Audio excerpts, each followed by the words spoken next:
à domicile. Et vous voyez qu'on n'hésite pas à se mouiller pour vous présenter ce jour de rugby et à voir les visages concentrés de Guir et de Johan Huget et la concentration des joueurs toulousains juste avant le début du match.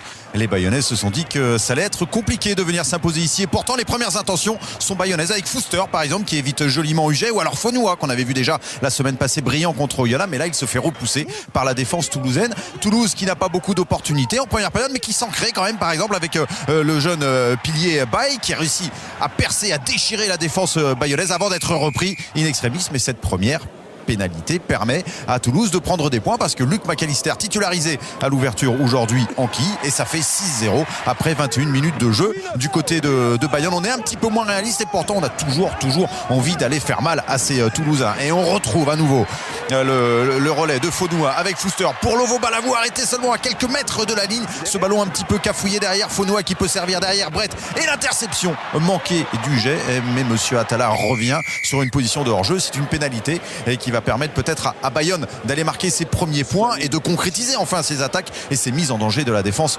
toulousaine. Bustos Moyano 7/9 la semaine passée est venu pour donner les points au pied à son équipe.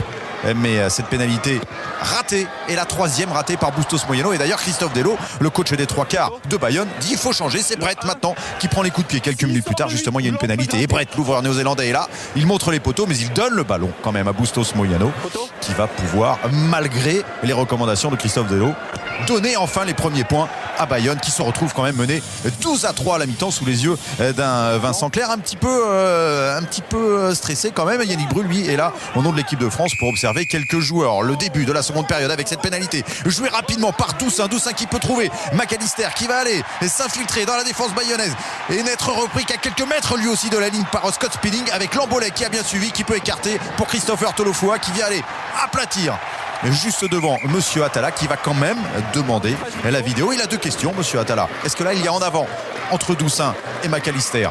Non, dixit monsieur Pellapra à la vidéo. En revanche le travail de McAllister était magnifique au milieu de la défense bayonnaise. Et puis enfin il n'y a pas de pied en touche pour Christopher Tolofoa. L'essai est validé après 2 minutes seulement en seconde période. Et cet essai va libérer des Toulousains qui vont oser un petit peu plus, qui vont prendre le dessus en mêlée, qui vont se permettre de combiner derrière. Regardez le travail de Florian Fritz qui fixe, qui ouvre la porte pour servir Maxime Médard. Il y a 2 derniers défenseurs bayonnais, mais il arrive quand même à s'ouvrir la route de l'essai. Et voici le deuxième essai toulousain 5 minutes après le premier. Mais le travail magnifique de Florian Fritz qui ouvre une porte très belle pour Maxime Médard. Les jambes de Maxime Médard font le reste. Une belle course, des intentions. En revanche, au niveau artistique, 2 pour le plongeon de Maxime Médard qui n'était pas terrible. Il veut le bonus, Guy Noves, donc il n'est pas satisfait pour le moment de ces 2 essais. Il en veut encore un. Breakvadze est rentré au talonnage à la place de Tolofoa avec ce lancer, ce ballon porté par les avants toulousains. On est à quelques mètres seulement de la ligne de but bayonnaise.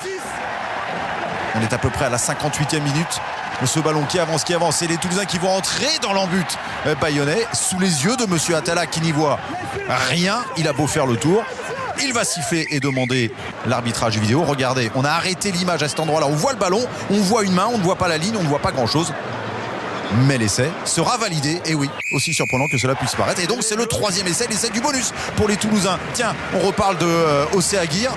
Il n'aura pas eu beaucoup de ballons aujourd'hui, quelques-uns. Il aura montré qu'il avait une belle vitesse, mais pas d'essai pour lui aujourd'hui. En revanche, et les Toulousains ont envie d'aller chercher un nouvel essai, de faire oublier la défaite de la semaine passée à Bordeaux. Une mêlée à nouveau conquérante. Doussin va aller chercher le ballon. Ben non, il est dans les pieds de Louis Picamol et il va aller faire le travail tout seul, Louis Picamol, pour aller inscrire ce 4e essai en 20 minutes en seconde période. Les Toulousains ont marqué 4 essais et ont assommé complètement cette équipe de Bayonne. Ça fait 40-3. C'est d'ailleurs une soirée cauchemar pour les Bayonnais qui vont même perdre Jean-Jo Marmouillet pour un carton rouge. Il n'a pas l'air de savoir pourquoi, Jean-Jo Marmouillet, mais regardez à l'image. La première lame, c'est le genou de Jean Moribaud sur Breakvadze, et la deuxième lame, c'est le genou de Jean-Jo Marmouillet. Le rouge était mérité. Soirée cauchemar pour les Bayonnais, mais la victoire avec le bonus et le sourire de retour pour les Toulousains.